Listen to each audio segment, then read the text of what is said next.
Europe 1 Info, 13h-15h, Clélie Mathias. Bienvenue sur Europe 1, nous sommes ensemble pendant encore une heure avec notre série de grands entretiens politiques. Je recevrai dans une demi-heure Paul Midi, député Ensemble pour la République de l'Essonne. Mais tout d'abord, c'est Mathieu Vallet, eurodéputé et porte-parole du Rassemblement national qui est avec moi. Mathieu Vallet, bonjour. Bonjour. Soyez le bienvenu. Pour commencer, la garde à vue de Rima Hassan pour apologie de terrorisme à la suite d'un tweet. Qu'en pensez-vous ?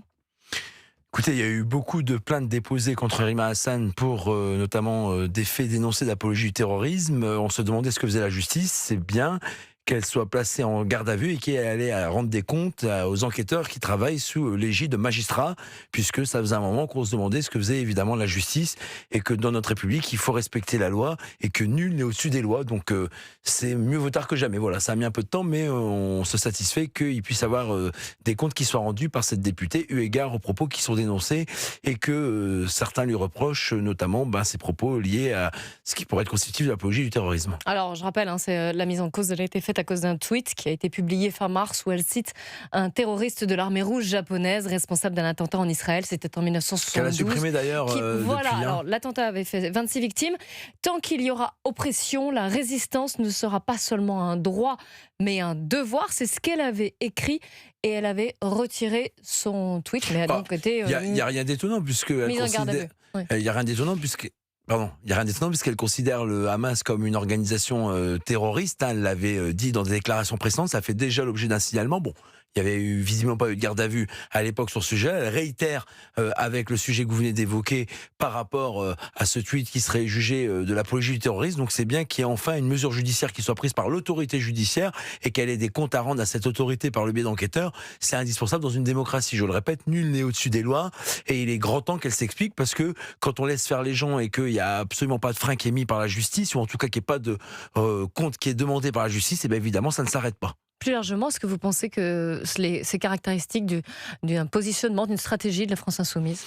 Moi, je suis pas étonné que des élus de la France insoumise comme Rima Hassan aient des faits d'apologie du terrorisme qui lui soient reprochés, en tout cas pour lesquels il y a une enquête ouverte et qu'elle doit s'expliquer, parce que Hugo Bernalicis, le député de la France insoumise du Nord, voulait supprimer ce délit d'apologie du terrorisme. C'est quand même une idée assez loufoque, curieuse et insupportable de vouloir supprimer un délit qui permet à des policiers, à des agents du renseignement qui enquêtent en judiciaire, de pouvoir judiciariser des personnes avant qu'elles passent à l'acte, de pouvoir judiciariser des gens qui promeuvent des décapitations, qui promeuvent des propos abjects ou des organisations qui ont commis des crimes abjects terroristes et de surcroît islamistes. Donc moi je ne suis pas étonné que ce parti soit impacté lourdement par des procédures liées à l'apologie du terrorisme. Par ailleurs, Rima Hassan serait venue à sa convocation pour sa garde à vue avec un peu de drogue. Qu'en pensez-vous ? Elle a été placée en garde à vue. Dans le cadre de la garde à vue, les policiers sont légitimes à vérifier qu'elle n'a pas d'objet dangereux pour elle-même ou pour autrui. C'est les règles administratives et même les règles du code de procédure pénale. Et donc, effectivement, s'il s'avère que de la drogue de synthèse avait été retrouvée sur Rima Hassan, c'est très grave, mais ça serait là non plus pas étonnant. On a Andy Kerbrad qui a été pris en flagrant délit d'achat de drogue de synthèse par le 18e arrondissement. Il a été condamné pour ça et il l'a acheté d'ailleurs avec de l'argent public. Je remarque qu'il siège toujours à l'Assemblée nationale. Donc l'extrême gauche, Libération, Mediapart, ou tous ces bons médias de bonne pensance qui font des soirs à tout le monde ne sont pas émus de voir un député rester maintenu à son poste malgré ces faits assez graves quand même. Aujourd'hui, quand on voit le narcoterrorisme, le narcotrafic, on sait que c'est important dans notre pays de lutter de manière implacable contre ces dealers et ces consommateurs. Et ensuite, vous avez aussi Louis Boyard qui revendiquait à l'époque revendre de la drogue pour pouvoir subvenir à ses besoins. Et là, visiblement, Rima Hassan serait aussi concernée par la détention à minima de drogue de synthèse de ce que certains médias expliquent. Donc oui, ce parti a un vrai souci avec la drogue et c'est pas pour rien d'ailleurs qu'ils veulent dépénaliser la drogue en France. Ouais, mais sauf qu'ils n'ont pas compris que pour l'instant la loi prohibait à la fois l'achat, la détention, le transport, l'usage de drogue. Donc ils ont devancé une loi qu'ils veulent adopter mais qui aujourd'hui n'est pas le cas. Mathieu Vallet, venons-en maintenant aux grandes polémiques de la semaine, parmi lesquelles parmi lesquelles les propos du ministre de l'Intérieur qui font polémique. Je vous propose de l'écouter. C'est ce qui justifie d'ailleurs ma position sur l'interdiction du port du voile sur l'espace public par les mineurs. Je ne serai pas celui qui ira expliquer à des enfants qu'en portant le voile, elles menacent le vivre ensemble républicain. C'est également ce qui justifiera que je pousse et défende comme ministre des cultes toute initiative qui puisse contribuer à mieux faire connaître l'islam. Et tu sais, mon cher Shams, combien le président de la République est attaché à développer, à mieux faire connaître l'islam. C'est le ministre de l'Intérieur, Laurent Nunez, qui s'exprimait à la Grande Mosquée de Paris il y a une quinzaine de jours. Évidemment, sa position, il l'avait déjà dit et redit à plusieurs reprises. Il trouve que ce serait stigmatisant pour ces petites filles d'interdire le voile, le port du voile. Non, Mathieu Vallet. Je suis très choqué que le ministre de l'Intérieur, qui est le ministre aussi des cultes, il le rappelle, puisse tenir des propos, comme il vient de le dire, à savoir banaliser le port du voile pour les enfants. D'abord, Shems Eddine Hafiz, le recteur de la Grande Mosquée de Paris, puisqu'il est question de ce représentant du culte musulman dans l'intervention de M. Nunez, expliquait à l'époque, déjà suite aux déclarations de M. Retailleau, qu'il ne trouvait pas normal que des gamines portent le voile. Donc je ne sais pas pourquoi il se fait plus royaliste que le roi, et surtout qu'il adopte un ton et une position politique de l'extrême gauche, et même prôné par les frères musulmans. C'est inquiétant. Il y a un rapport du ministère de l'Intérieur qui a été rendu public par Bruno Retailleau l'année dernière sur l'entrisme des frères musulmans, qui passe aussi par le port du voile pour les mineurs. Donc vous savez la position de Marine Le Pen et Jordan Bardella sur ce sujet, qui est aussi la mienne, la nôtre. Les enfants ne doivent pas porter en étendard le voile parce que c'est un instrument de soumission, parce que quand on est mineur, on n'est pas indépendant et on est sous la tutelle des parents, hein, c'est la loi, hein, l'autorité éducative parentale, c'est la loi. Donc je suis très choqué et étonné de ces propos du ministre qui gère les cultes en France. Alors lui, il dit « Elle ne menace pas le vivre ensemble républicain ». Et c'est vrai que juridiquement, légalement, c'est difficile de faire passer une loi qui interdit le voile pour les mineurs. Non mais c'est un combat sociétal, moral et laïque. J'ai envie de vous dire que moi, quand on a des gamins qui vont à l'école, on l'a fait pour l'école. À l'école, il est interdit de porter un signe ostentatoire religieux. Oui, mais c'est l'école. Là, ce serait dans l'espace public. Mais oui, mais c'est pareil. C'est que en réalité, il faut protéger nos enfants.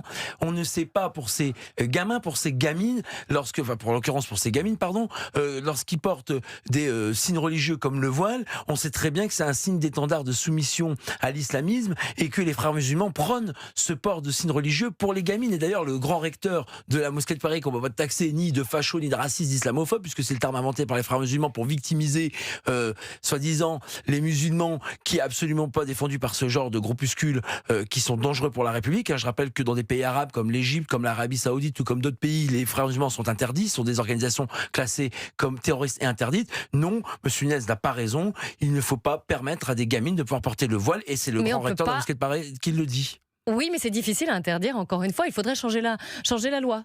Ah ben moi, je suis pour que la liberté de la femme et la liberté de nos enfants, elle soit totale. Et que quand on est petit, on est en phase d'apprentissage, en phase d'éducation, en phase finalement de se construire une personnalité. Et qu'on ne peut pas obliger, soumettre une gamine à porter un voile qui est l'étendard de l'islamisme radical. Puisque les frères musulmans, je le rappelle, mais il faut le redire et le redire, c'est une organisation dans certains pays arabes, Arabie Saoudite, Égypte et encore bien d'autres, qui la déclarent comme terroriste, et donc qu'elle est interdite en tant que telle. Et je comprends pas qu'en France elle soit tolérée, je comprends pas qu'on tolère ce genre de discours. Mais elle a été placée comme organisation terroriste. Comment ? Elle a été placée comme organisation terroriste. Oui, mais pas en France. Les frères musulmans ne sont pas classés organisation terroriste en France, voilà, comme les Antifa d'ailleurs. Donc moi, je vous dis, c'est des propos extrêmement graves qu'un ministre de l'Intérieur ne devrait pas dire et tenir. Voilà, et c'est aussi le grand recteur de la mosquée de Paris, monsieur Shems Eddine Hafiz, qui le dit également. Donc je vous dis, on peut pas le tacler de racisme, facho ou même d'islamophobe, que je rappelle, un terme inventé par les frères musulmans justement, pour justement dire qu'il y a un racisme d'État, qu'il y a une islamophobie comme ils l'appellent de leur vœu d'État, pour victimiser soi-disant les musulmans qui ne doivent défendre absolument pas et les jeter dans les bras des plus radicaux. Et à la fin, ça se termine par des drames et des bains de sang comme notre pays l'a vécu. Parce que le projet des frères musulmans à bas bruit, c'est de faire de l'entrisme dans le sport, dans l'éducation, dans la sphère parentale, dans la sphère sportive, pour pouvoir saper nos valeurs de la République. Mais c'est pas forcément la ligne du gouvernement, puisque Aurore Bergé, qui est ministre déléguée en charge de l'égalité entre les femmes et les hommes, elle est favorable à cette interdiction. Elle s'oppose sur ce sujet au ministre de l'Intérieur. Oui, ben j'en sais rien, ils ont qu'à faire une réunion de plus. Hier, ils ont fait une réunion sur les carburants pour qu'il n'y ait aucune mesure concrète qui en sorte. Ils vont refaire une réunion pour se coordonner. C'est le en même temps macroniste.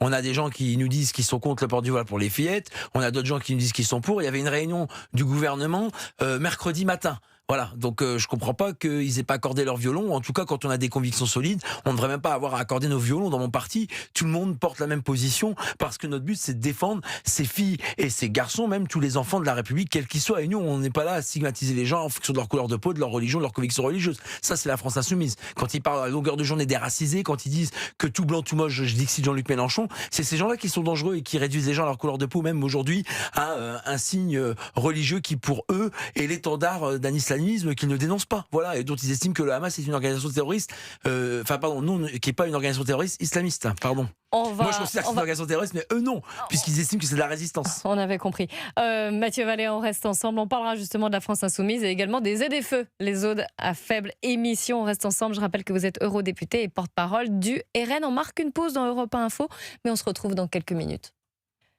La suite des grands entretiens d'Europe 1 Info. Je suis toujours en compagnie de Mathieu Vallée, eurodéputé et porte-parole du Rassemblement national. Parlons des ZFE, les zones à faible émission. Si je veux être un petit peu plus clair, il faut savoir que ce projet de loi de simplification de la vie économique, qui inclut donc cette fameuse ZFE, a connu un parcours parlementaire pour le moins chaotique. Ça va reprendre, les débats vont reprendre la semaine prochaine à l'Assemblée nationale. Il y avait un vote de ce texte qui avait été adopté en commission mixte paritaire fin janvier, qui supprimait les ZFE. Et là, le gouvernement a choisi, il va faire un amendement qui donne le choix aux collectivités de les supprimer ou non, de les mettre en place ou non. C'est un compromis qui a été trouvé. Qu'en pensez-vous, Mathieu Vallée ? Non, mais je ne comprends pas qu'on revienne sur un sujet sur lequel Pierre Meurin, le député Rassemblement national du Gard, s'est battu et a obtenu suffisamment de voix à l'Assemblée pour faire abroger cette disposition d'apartheid social, d'obliger les gens à ne pas venir avec leur voiture dans les centres-villes. Ça veut dire quoi ? Ça veut dire qu'il y a les bons bobos qui habitent dans les centres-villes et qui ont les moyens de se payer le logement qui est très cher. Vous prenez les grandes métropoles comme Nice, Marseille, Lyon, Strasbourg, Paris, etc. Il y a des gens qui peuvent faire tout en transport en commun, qui peuvent habiter, travailler, se nourrir, se loger au même endroit. Il y a d'autres personnes qui veulent venir au centre-ville et qui en ont évidemment le droit et qui vont subir une ségrégation sociale parce qu'il y a ce principe des ZFE qui est une véritable, finalement, entourloupe administrative qu'on a combattu et qu'on avait obtenu le vote à l'Assemblée. Donc je ne sais pas pourquoi le gouvernement revient par la petite porte, ce qu'on a obtenu dans l'hémicycle il y a quelques mois. Écoutez Alexandre Jardin, l'écrivain militant anti-ZFE qui a dénoncé un scandale démocratique. Il y a un refus obstiné de la démocratie, c'est tout. Il y a un coup de force administratif qui est constant. C'est-à-dire qu'au fond, l'Assemblée nationale vote l'abrogation, on s'en fout. La commission mixte paritaire Sénat-Assemblée vote un accord de suppression, on s'en fout. Les gueux lanceront avant l'été des campagnes référendaires et nous lancerons des référendums populaires, des référendums sauvages. On doit rester un grand peuple démocratique. Alexandre Jardin qui s'exprimait hier sur Europe 1. Mais au final, laisser le libre choix à des maires en fonction de leur ville, de mettre en place ces zones, ça pouvait être du bon sens, on pouvait le comprendre. Non, mais en France, la loi, c'est les députés qui la font et les sénateurs. Donc ceux qui ne sont pas d'accord avec ça, ils changent la Constitution. La France Insoumise, c'est ce qu'elle veut faire en abattant la 5e République, en créant une 6e République. Dans la 5e République que nous défendons, celle écrite par le général de Gaulle, en tout cas Michel Debré, il y a le Parlement qui s'exprime et il s'est exprimé et la vie a été rendue. Donc Alexandre Dujardin qui s'exprime sur ce sujet-là, qui n'hésite pas à soutenir Pierre Meurin, le député du Rassemblement national. Je fais sa pub parce que c'est lui qui, dès le début, a levé le lièvre, s'est battu sur ce texte, contre ce texte. Il a même fait la tournée des villes. Il est même venu au Parlement européen à Strasbourg. J'étais à ses côtés avec notamment Virginie Joron, députée européenne, une collègue à moi. Et donc, nous maintiendrons notre position, notre combat, et celui de voir abroger cette disposition partout en France. Je suis désolé, mais la loi, elle doit être partout pareil en France. Et si cet amendement est maintenu, vous ne voterez pas cette loi de simplification de la vie économique, qui est pourtant attendue, parce qu'il y a beaucoup de choses dans cette loi. Oui, Marine Le Pen décidera en tant que chef du groupe politique du Rassemblement national à l'Assemblée ce qu'elle décidera de faire. Mais en tout cas, cette disposition, nous ne la voterons pas. Dans un texte, on peut faire passer des dispositions qui facilitent et simplifient la vie de nos entreprises, tout en refusant des lois qui vont être, en tout cas des dispositions qui vont être des apartheids sociales. Je vous rappelle que c'est de la ségrégation sociale, cette loi, vis-à-vis des plus faibles, des plus démunis, des moins chanceux d'avoir un véhicule qui coûte cher. Tout le monde ne peut pas acheter des véhicules électriques à 25 000 ou 30 000 ou 35 000 euros lorsqu'on parle des premiers modèles, même s'il y a des aides qui coûtent un pognon de dingue. Donc oui, je vous le dis, nous combattrons cette disposition du texte comme nous l'avons fait avant. On va pas nous reprocher d'être cohérent. Mathieu Vallée, parlons à présent de la France Insoumise. Je voudrais vous faire écouter Fabien Roussel, le chef du Parti communiste français, qui a affirmé ne pas se retrouver dans la nouvelle France de Jean-Luc Mélenchon. Il s'exprimait sur France Inter. Je n'aime pas cette conception de la nouvelle France. Je préfère, moi, la conception défendre une conception d'une nouvelle République. Une République qui défend l'égalité stricte de nos concitoyens, quelle que soit leur couleur, leur origine, leur religion. Je vais mettre les pieds dans le plat. Il y a un sujet profond qui nous préoccupe, au Parti communiste français aussi. Il y a un racisme énorme contre les personnes d'origine africaine et il y a un rejet profond des personnes de confession musulmane. Nous devons avoir une république qui garantisse les mêmes droits pour tous. Or, ce que fait la France insoumise avec ce principe de nouvelle France, il ne se bat pas pour l'égalité des droits. Lui, il fait du communautarisme. Il a un concept identitaire. Il essentialise les gens. Alors, qu'est-ce que vous lui dites à Fabien Roussel? Prenez vos distances dans ce cas-là? Non mais il me fait rire, Fabien Roussel, il est sympa. Hein. Bon, d'abord, il a perdu face à Guillaume Florquin dans le Nord au premier tour à la députation en 2024 à la dissolution. Bon, il a été réélu maire. Tant mieux, il garde au moins un mandat pour lui. Mais ce que je veux dire, c'est que il a fait alliance avec le diable en 2024 pour sauver des sièges électoraux. Il s'est pas attardé à regarder ce que défendait la France insoumise. En tout cas, il n'en était pas ému. Donc maintenant qu'il est réélu maire et qu'il a son siège confortable, visiblement des ailes lui poussent, tant mieux. Mais les convictions, c'est à géométrie variable. Je veux dire simplement, l'égalité des droits, elle existe déjà dans notre République. C'est ce que j'allais vous demander. Qu'est-ce que vous pensez de son concept de nouvelle République? Non, mais j'ai été étonné que quelqu'un qui s'associe avec l'extrême gauche, qui pour moi est le diable rouge, qui vante à longueur de journée des maires racisés, vous vous rappelez Jean-Luc Mélenchon, mais aussi tous ces élus de la France insoumise dans la campagne municipale, voter pour un maire qui est noir, parce qu'il est noir, parce qu'il défendra les noirs, parce qu'il représentera les noirs, c'était leur discours. Il y en a qui avaient des pudeurs de dire ce qu'ils pensaient réellement. Moi, je vous dis ce que la majorité des Françaises et des Français ont compris dans leur discours. Ils parlent à longueur de journée des personnes racisées, qu'il faut promouvoir parce que racisées, qu'il faut défendre parce que racisées, qui doivent être élues parce que racisées, et qu'elles représentent mieux les personnes racisées des communes où elles seraient élues. Et après, ces gens-là viennent nous parler de racisme. Mais qui est raciste à défendre en permanence et à promouvoir et à faire de la couleur de peau leur alpha et leur oméga? Donc aujourd'hui, c'est l'arroseur arrosé. Les gens qui défendent, soi-disant, la lutte contre le racisme sont ceux qui n'ont pas soit dénoncé les propos qui, pour moi, étaient racistes à l'époque quand ils étaient tenus, et encore aujourd'hui. Là, il les dénonce, en tout cas. Enfin, il dénonce. D'accord, il les dénonce, mais on l'a pas beaucoup entendu durant les municipales avec ses propos insupportables de la France insoumise. Et même Monsieur Attal, j'ai entendu que sur France Inter, il disait que ses propos outranciers et abjects de la France insoumise faisaient le carburant du Rassemblement national. Monsieur Attal, il croit que moi, dans ma voiture, j'attends que la France insoumise me mette le carburant avec tout leur lot de haine anti-flic, haine anti-France, haine du juif, maintenant haine liée à la couleur de peau. Non, mais moi, j'ai pas besoin de ça. Moi, j'aimerais bien que dans notre République, tout le monde puisse se sentir à sa place sans se demander d'où il vient, qui il est, en quoi il croit, qu'est-ce qu'il aime. Enfin, c'est absolument pas notre vision de la politique. Donc, Monsieur Roussel, comme Monsieur Attal, comme tous ces gens qui ont appelé à voter la France insoumise, ou pire, qui ont fait alliance avec eux, c'est des hypocrites aujourd'hui. C'est des faux culs. Voilà, au bout d'un moment, les convictions, faut les assumer jusqu'au bout, quitte à perdre des sièges électoraux. C'est ce que nous, on a fait en 2024. On a défendu nos politiques, on n'a pas eu le nombre de députés escomptés, mais pour autant, on a la fierté de regarder le matin dans la glace, et pas uniquement pour se raser. Puisqu'on parle de LFI, le retour de Raphaël Arnaud à l'Assemblée nationale, c'était aussi l'une des polémiques de la semaine. Écoutez Pierre Moscovici, l'ancien président de la Cour des comptes, qui a réagi à son retour. Il était sur France Info. Je n'en ferai pas une énorme affaire, franchement. Je ne parle pas de la mort du militant, ça c'est considérable. Que des proches de M. Arnaud soient impliqués, c'est possible, sinon probable, c'est ce qu'on appelle la jeune garde. Après, il est député, c'est pas lui qui a tué ce jeune homme, il a pris un temps de pause, je dis pas que c'est normal, enfin bon, on va pas en faire un fromage non plus. On démissionne, ce qui était arrivé à M. Quatennens, ça n'a pas été si facile, quand on a été soi-même condamné pour des faits personnels, je crois qu'il avait eu des violences conjugales. Bon, je désapprouve totalement le type de comportement qu'il y a derrière tout ça. C'est pas une personnalité qui m'est sympathique, mais je n'attendais d'ailleurs pas cet incident pour voir qu'il était particulier tout de même. Bon, il est député, Alors, est-ce qu'il faut en faire un fromage, comme il dit, Pierre Moscovici? Je sais pas si Pierre Moscovici veut pas en faire un fromage, mais moi je vais en faire un plat principal. Il est gentil, Pierre Moscovici. Bon, c'est bien, il est plus payé par la République comme président de la Cour des comptes, puisqu'il a été remplacé par une amie de M. Macron, Amélie de Montchalin, qui en prend pour au moins 30-40 ans. Hein, voilà. Conception curieuse de la démocratie. Mais non, mais attendez, Raphaël Arnaud, il devrait démissionner en fait.